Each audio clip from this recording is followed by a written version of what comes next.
પાલિકાનું વર્ષ 2024-25ની બજેટની સભા આજે મુલતવી કરવામાં આવી।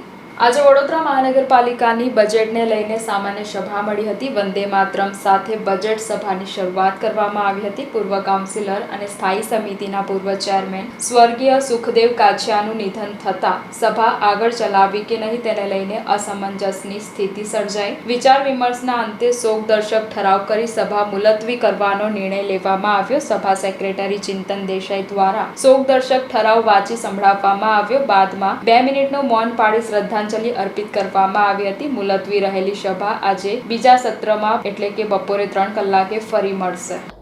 આજે બજેટની